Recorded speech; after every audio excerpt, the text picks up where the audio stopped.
This is Sway. Sway. Sway. Sway. In the morning. In the morning. In the morning. Shake it. Wake your fuck ass up. That crust out, y'all. I had to get you in the mood for this. I had to get you in the mood for this. I had to get you in the mood for this. I had to get you in the mood for this. Sway in the morning. Shade 45, man. My brother just walked in here, Heather B. I'm like a kid in the candy store right now. Don't worry about that, Legs. You ain't got to worry about nothing. You ain't got to worry about nothing. You know, let me tell you, there were certain things that were taking place in our life, you know, King Tech and myself in the 80s. And Tech was a well-known B-boy out of Northern California, Wizard Tech. He was great at popping. What crew? Flynamic Force. Okay. Flynamic Force in the San Francisco Ballet Breakers. Okay, I think y'all did something with them. I did some, I don't remember because we used to get high back then, but okay, great. It's good to know. Way to start Crazy Legs, ladies and gentlemen. you know, back then. No, actually we rocked with Sidewalk Breakers in San Jose. In San Jose. Yeah. Okay, so Tech was Flynamic Force. He saw you guys rock when he was younger, and we really were motivated because here you had this. We didn't know what was the culture going to shape up to be. You know, we just saw these dudes from New York that looked different because a lot of them were Puerto Rican, and we didn't have Puerto Ricans in the Bay at that time. Well, we had Puerto Ricans in the Bay, but they were called Filipinos. Oh, come on, man. You know, and we got inspired by what they were doing because you know, the b-boying, like, you know, graph writing, DJing, rapping, it gave us a way to channel our energy. Yeah. And expression. Legs, when did you first start dancing? Started dancing in 1977. I went to a jam on Crotona Avenue in the Bronx. My cousin Lenny Len brought me there, and I was a shy dude, and I just had witnessed all these things happening before it was called hip-hop. So it was just like, yo, you b-boy, yo, you write, yo, you DJ, yo, you want to battle? And that's what it was all about. So I went to this jam. I was a little shorty, 10 years old, and my mind was blown away. My gear was corny.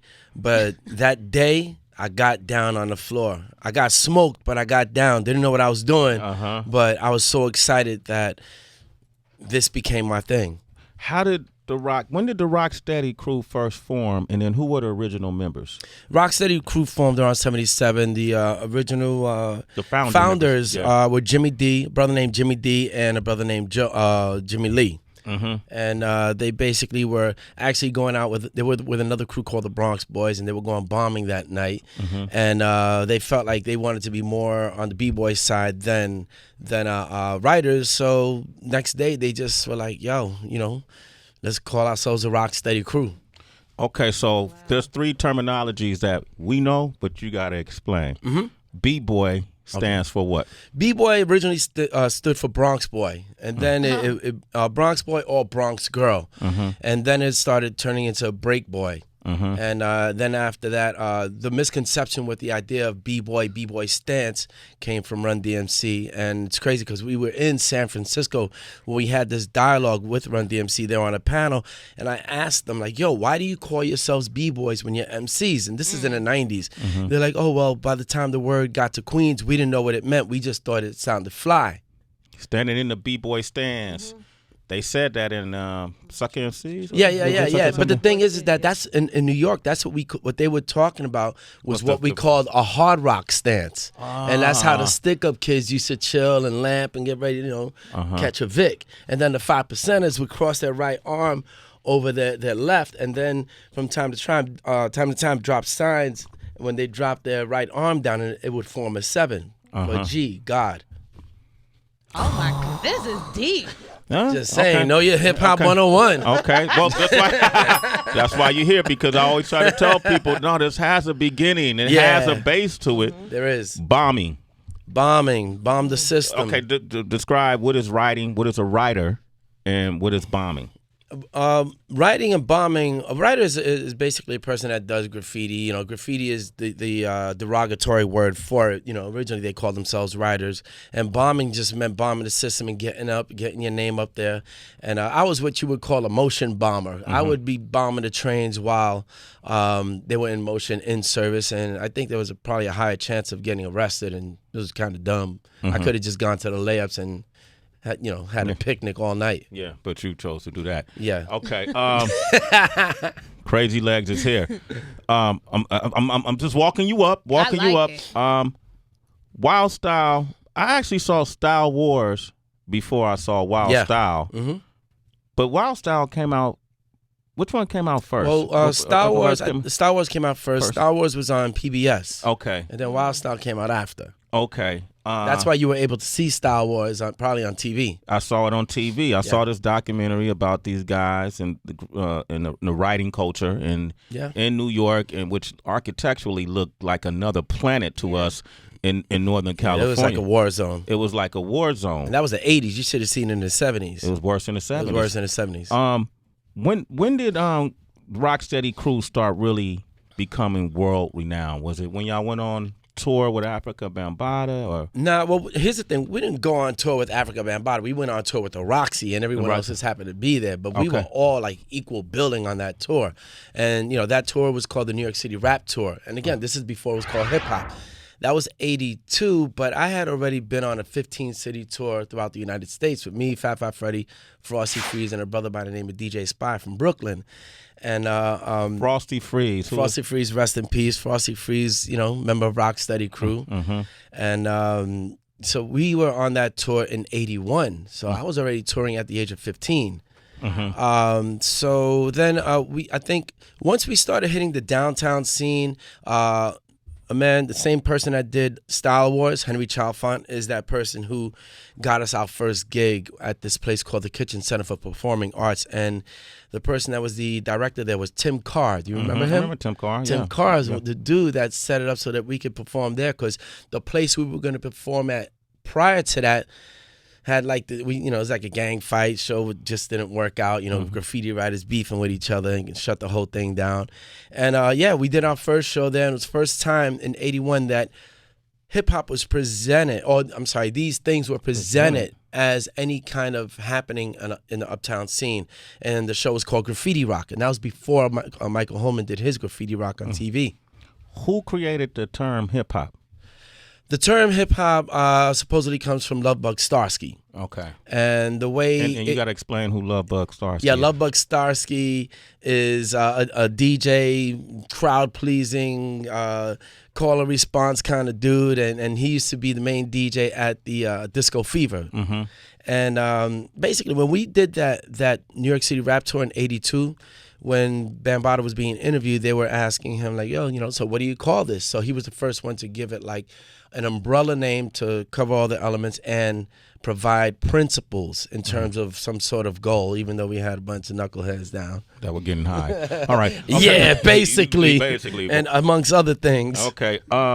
You guys started doing... Hey, wait, let me just clear something up. Yeah. The only reason why I talk about the negative stuff that we did back then, because a lot of us were stick-up kids and all that stuff, is because of the contrast and showing people, we did do all these dumb things. I could go through a list of things that I should be in jail for. Mm-hmm. But the choice to do something better and utilize hip hop as a tool and to help people in their livelihoods is the thing that's the most important. It's like, we can't come from something bad and turn that into a positive. Yeah. Get a round of applause.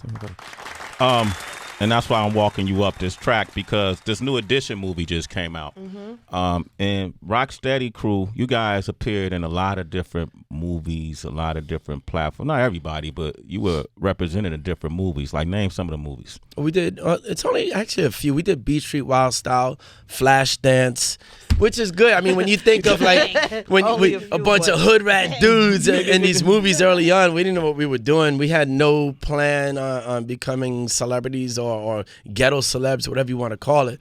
But we were kind of thrown into the mix because we were that thing that was going against the grain, like the punk rock scene and the reggae scene and all that.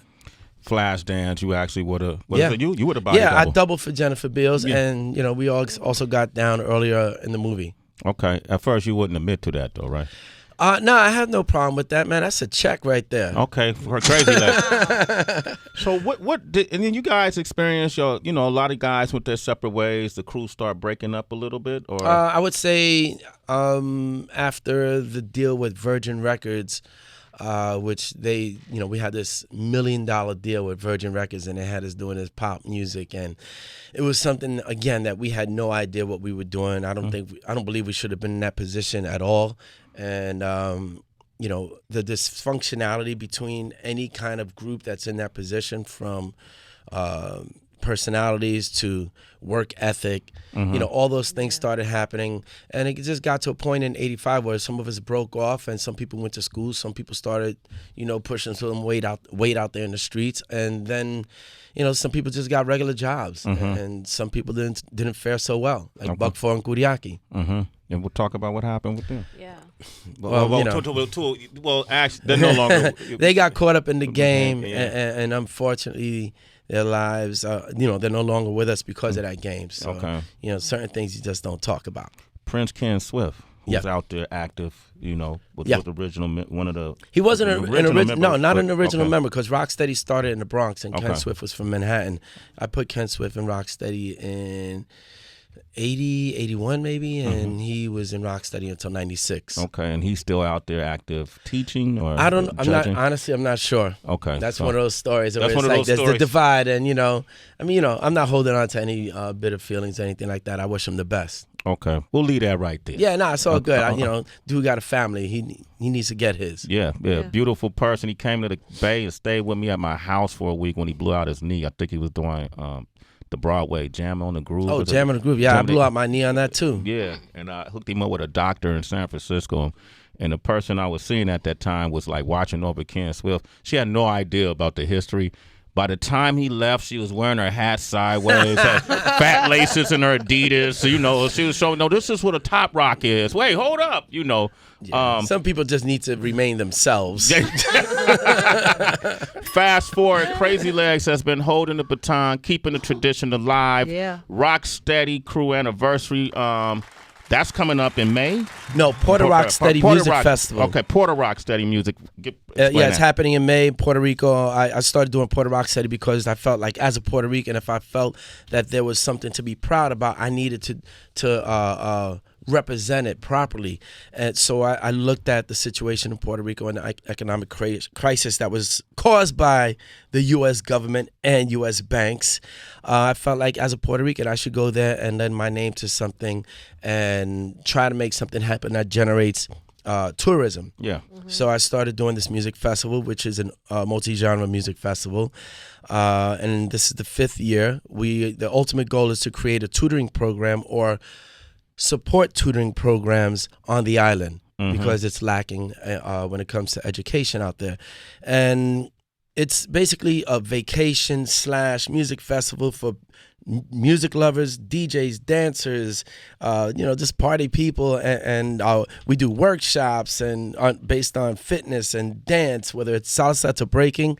That's dope. And That's people dope. go there, they have a great time. We take over a whole resort. It's on one of the most beautiful parts of the island, which was said by the New York Times this year that Isabela, Puerto Rico is one of the 52 places to see in 2017. Nice. And so we lock it down. It's just a bunch of people. It's like being at one big barbecue, bro. Yeah. But this year we have Talib Kweli, Nice and Smooth, Bahamadia.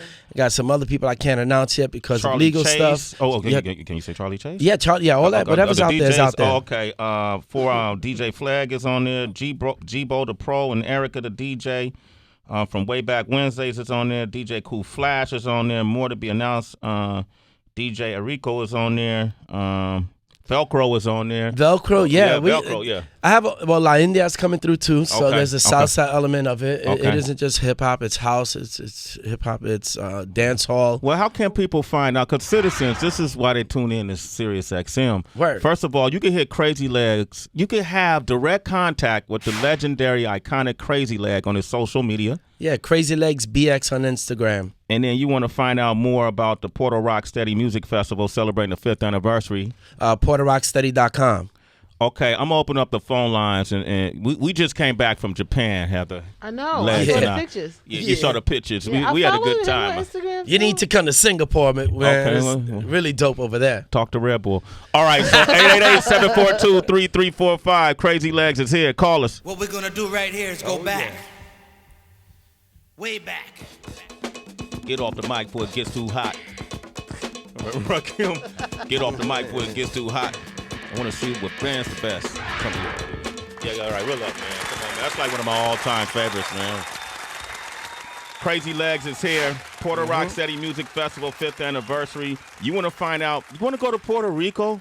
One of the most beautiful spots in Puerto Rico, May 19th through 22nd. All you got to do is go online and check out PorterRockSteady.com. All right, get your tickets, pre-register before it sells out. Crazy Legs is also doing a 5-week workship at Cornell. Yeah, well, I'm actually going there as a visiting scholar. Really? And I'm the first B-boy to do that at, an Ivy League school. Wow, congratulations. So, yeah, thank you, man. And I'm happy because my son also attends Cornell. Wow, Wow. congratulations. See, Puerto Ricans can be successful. Yes, yes. Come on, man. I know. Yeah, man. Oh my gosh. Yeah, I'm very proud of that. Shout out to my son, Richie. Come on, man. Miguel Cotto, man. Shout out. Yeah. Don't get me started on boxing. That's where I'm heading after this. Well, that's what you do, you know. Yes, sir. We got Randy on the line from Dallas. What up, Randy? Randy, what's poppin'? What up, Sway? What's up, man? Say what's up to Crazy Legs. What you want to say? What up, Crazy Legs? What How up, you dog? doing, man? I'm good, man. How you doing? I'm doing good, man. Back in, I want to say 99, you came to Dallas and came to a breakdance battle. I want to say it was called at the Bronco Bowl or something like that. Yeah. It was like, Yep. yeah, man. Got the battle with you, against you. Like, everyone was just going crazy, man. You're a very humble guy, very knowledgeable. Man, your foot game is crazy. Thank you, bro. I appreciate it. Hey, who won the battle? Man, obviously him. And I was already old. Yeah. Hey, man. Hey, you're a citizen. A Sway in the He morning. admitted the truth. He could have easily just won that whole conversation. Hey, you can't win them all either. All right. Let's go to this is Corey from Oakland. Corey, what up? Court. Yo, what's up, Crazy? What up, son? I'm good, bro. What's up? Hey, man, I seen you on video, when I was just a young boy, man. The footwork is crazy, man. Me and my brother, thinking we could dance, we just wild out watching, all the videos and stuff. Yeah, man. Well, there's a lot more. I did a battle last August in St. Petersburg, Russia. So check out Battle of the Gods between myself and B-Boy Storm from Germany. So that's some new stuff there. Storm, wow. You know what I'm wondering? Just to fast forward now to present times. I thought about this when you mentioned your son. Are there any dances now that the kids are doing that kind of make you say, that actually kind of looks dope? I think anything that the kids are doing is dope because it's totally representative of their voice, of their time. I'm not one of those old school dudes that look down on the next generation and start saying nonsense like, oh, but back in my day, or that ain't real. So when it comes to dance or music, I'm not, I may not like everything, but I'm not going to sit here and be judgmental about it. I think they should just go do their thing. And if that's what, gets them through the weekend and have fun with their peeps, enjoy. Got you. So would you Millie Rock at a party? No, I'd watch it and I'd appreciate it. And hey, if I feel like joining in, I'll join in. It's all good. Well, Kelly was with me, too. When we were in Japan, Legs was DJing one of the parties. Who else DJ'd that night? Scheme. Yeah, Scheme. Scheme. Richards. Oh, Scheme. What am I Rocksteady. saying? Who else it is? Scheme. My brother, Scheme. Scheme's a beast. Philadelphia brother, Yeah. DJ Scheme. What am I saying? And Legs got so moved because you had all these B-boys and B-girls from Japan, and they were just dancing the whole night, and I was just bugging on it because it looked like, back nowadays people don't when they go to clubs, they don't necessarily dance as much. They kind of stand around and profile. And Hey, they don't really rap on songs either, right? Yeah. Good point. Whoa, hello. And you jumped into a circle. You just got moved and jumped into the circle. Yeah, man. I still get down. I don't think. How you really say you quit culture or anything like that? Yeah. I tried that. I tried quitting dance, and because I'm like, oh wow, I'm breaking my body up. But it's the same way you go to another Puerto Rican and say, oh, you're gonna quit dancing salsa. It's like, nah, it's cultural. Yeah, it's cultural. So for me, breaking is cultural until the wheels fall off. Okay, till the knees fall off first. Whichever one. 51 ain't easy. Okay, there are a lot of when I travel the world and we go to these competitions, like Just Debout, which we're going, that's in France, or the Red Bull BC1 competitions. When you travel the world, you see girls involved heavily in this b-boy art form, b-girl art form. Why do you suppose it's not that way here? There are a lot of women involved, and shouts out to them, and they're dope. What do you think that is, though?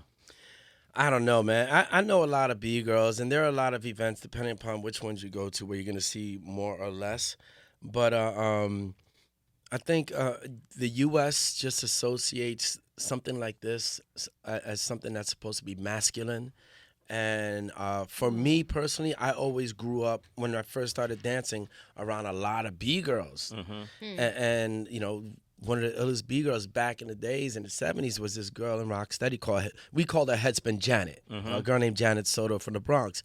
And when we battled New York City Breakers after we did Beach Street, she was on the front lines with us as one of the warriors, and it wasn't looked upon as, oh, you're good for a girl. It's like, you're doing the battle. That's it. And there was no gender to it. That hip-hop, to me, that's why I don't like to put... They were still fly girls, but they were warriors. Yeah, I believe a fly girl can be a warrior too. Yeah, they look great. Legs, man, thank you for coming through. Thank you for having me. All right, man. Hey, this is just a first part of a continuous conversation I like to have with Legs, and just invite him up every month or so. Damn. Every so often come up and let's just talk, man. Hip Hop 101. Okay, Crazy Legs can be reached directly where?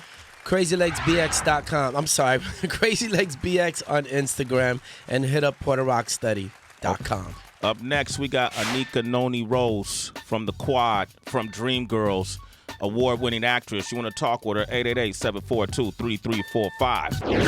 It's Sway in the morning, only on Shea 45.